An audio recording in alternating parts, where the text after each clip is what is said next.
ஏன் என்ற கேள்வி இங்கு கேட்காமல் வாழ்க்கை இல்லை.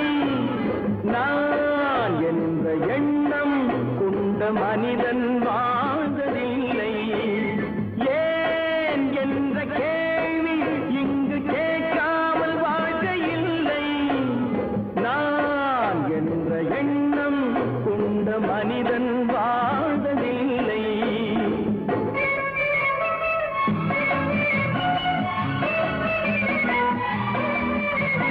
பகுத்தறிவு பிறந்ததெல்லாம் கேள்விகள் கேட்டதனாலே. பகுத்தறிவு பிறந்ததெல்லாம் கேள்விகள் கேட்டதனாலே. உரிமைகளை பெறுவதெல்லாம் உணர்வுகள் உள்ளதனாலே. உரிமைகளை பெறுவதெல்லாம் உணர்வுகள் உள்ளதனாலே. ஏன் என்ற கேள்வி இங்கு கேட்காமல் வாழ்க்கை இல்லை.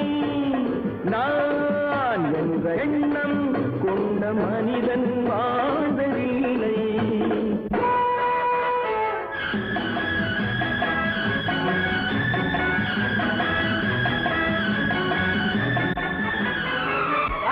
இப்படியே உழைச்சுக்கிட்டே இருந்து இந்த கண்ணிக்கு மண்ணுக்கா எருவாக வேண்டியதானா? நம்ம சொன்னவருக்கு போறது எப்போ? உள்ள ஊட்டி முகத்தை பாக்குறது எப்போ? இன்னும் எத்தனை நாளைக்கு தான் பொறுமை இருக்கிறது? 1000 ஆண்டுகள் ஆகட்டுமே, நம் பொறுமையில் பொருள் மட்டும் விளங்கட்டுமே. 1000 ஆண்டுகள் ஆகட்டுமே, நம் பொறுமையில் பொருள் மட்டும் விளங்கட்டுமே. வரும் காலத்திலே நம் பரம்பரைகள் நாம் அடிமை இல்லை என்று முழங்கட்டுமே. ஏன் என்ற கேள்வி இங்கு கேட்காமல் வாழ்க்கை இல்லை.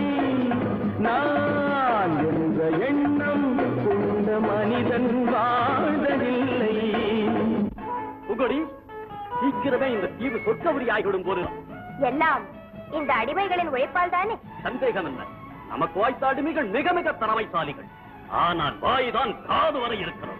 நீரோடைகள் கோடையில் காய்ந்திருக்கும், மழை காலத்தில் வெள்ளங்கள் பாய்ந்திருக்கும். நீரோடைகள் கோடையில் காய்ந்திருக்கும், மழை காலத்தில் வெள்ளங்கள் பாய்ந்திருக்கும். நம் கோள்வழியால் அந்த நாள் வரலாம், அன்று ஏழை எளியவர்கள் நலம் பெறலாம். முன்னேற்றம் என்பதெல்லாம் உழைப்பவர் உழைப்பதனாலே. கடமைகளை புரிவதெல்லாம் விடுதலை வேண்டுவதாலே. ஏன் என்ற கேள்வி இங்கு கேட்காமல் வாழ்க்கை இல்லை. நான் என்ற எண்ணம் கொண்ட மனிதன் வாழ்ந்ததில்லை. ஏன் என்ற கேள்வி இங்கு கேட்காமல் வாழ்க்கை இல்லை.